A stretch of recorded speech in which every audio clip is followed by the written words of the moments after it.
नमस्कार दोस्तों, आपका हिस्ट्री 21 में बहुत बहुत स्वागत है। वर्तमान में हम लोदी वंश के विषय में पढ़ रहे हैं और लोदी वंश की जिसने नींव डाली थी बहलोल लोदी, उसके विषय में हमने चर्चा की थी। हमने देखा था कि किस प्रकार लोदी ग्वालियर के अंतिम अभियान के उपरांत जब वो दिल्ली लौट रहे थे तो लू लगने से वो बीमार हो गए थे और मीलावली में उनकी मृत्यु हो गई थी। बहलोल लोदी बहुत ही उत्तम चरित्र वाले व्यक्ति थे और एक साधारण व्यक्ति थे। उनके लेखक तारीख दाऊदी के लेखक अब्दुल्ला कहते हैं कि जब वो सरदारों के साथ मिलते थे तो कभी भी वो सिंहासन पर नहीं बैठते थे, यानी उनका अपने अमीरों व सरदारों के प्रति बहुत ही उदार रवैया था। वो उनके साथ अपने कभी भी शासक की भांति आचरण नहीं करते थे, बल्कि वो उनके साथ ही उठते बैठते थे और कभी भी उनके समक्ष वो सिंहासन पर नहीं आसीन हुए। उनकी जो सबसे बड़ी उपलब्धि थी वो जौनपुर राज्य को, जिसको लेकर उन्होंने बहुत ही संघर्ष किया, को दिल्ली सल्तनत में मिलाया था।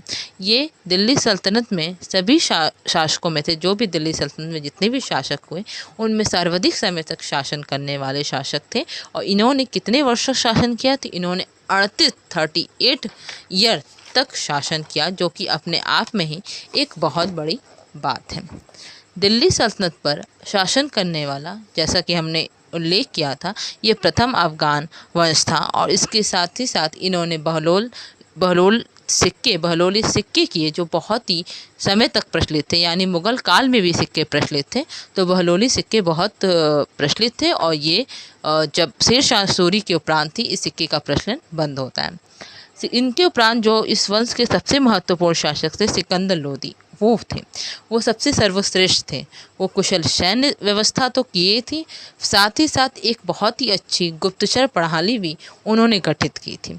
इन्होंने 1504 में बहुत ही इम्पॉर्टेंट आगरा शहर की स्थापना की थी और 1504 में जब आगरा शहर की स्थापना कर ली तो 1506 में इन्होंने अपनी उसे राजधानी बनाया।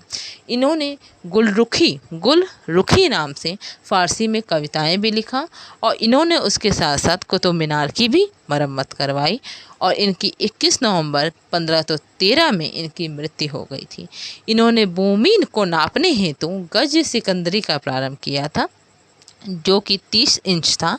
तो दो बहुत ही प्रचलित है, एक गज सिकंदरी और एक गज इलाही। गज इलाही अकबर ने प्रचलित किया था, गज सिकंदरी जैसा कि नाम से ही स्पष्ट हो रहा है वो सिकंदर लोदी ने किया था।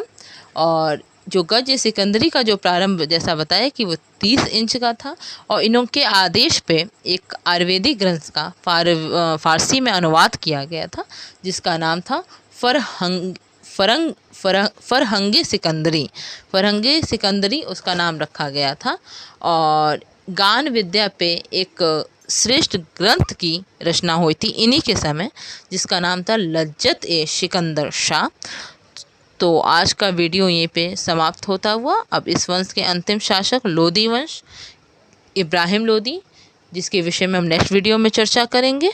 और आज का वीडियो यहीं पे समाप्त होता हुआ। अगर आपको वीडियो अच्छे लगे, उपयोगी लगे, पसंद आए तो प्लीज़ लाइक कीजिए, शेयर कीजिए, मेरे चैनल को सब्सक्राइब कीजिए। और इब्राहिम लोदी का किस प्रकार बाबर से परास्त होता है, लोदी वंश की समाप्ति, व मुग़ल वंश का किस प्रकार स्थापना होगा, या अन्य भी जो भी प्रशासनिक सामाजिक, उसके विषय में नेक्स्ट वीडियो में चर्चा होगी।